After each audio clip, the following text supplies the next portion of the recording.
Крым бойсунмаған Крымлыларның Русия ишғалене қаршылығы аққанда фильм. Фильмде Русия тарафындан ишғал етілген ярым адасы кенлерінің шу 3 ел девамында көрген адиселерінің мойысы акис етілі.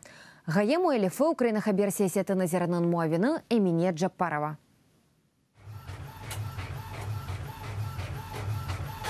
Фильмнің баш қараманы Джеймс Қарым татарларының тарихыны огренген тетқықчы. Ешіл адамчықлар ақында біліп, аман ярымадаға келіп чыға. Ярымадада Қырымлыларының ишғалге қаршы ұлғаныны көрем. Фильм февраль 26-сында алған қаршылықны айдынлата.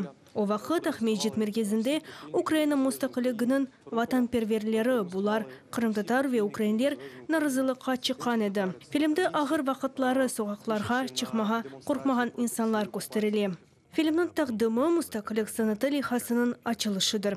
Оның вақтында Қырым ве Донбасс ақында весикалы фильмлеріні сейер етмек ве Украина мұстақылығының имаеджілерінен субетлешмеге мүмкін олур.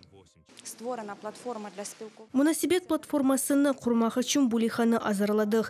Тексерге кино көстіріві яда концерт олмасын деп ишғал арби адеселерінің шатларыны давет етеміз.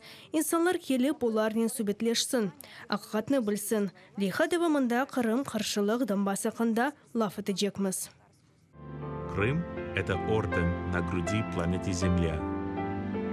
И крымские татары никому не позволит отнять у них награду, данную им Богом.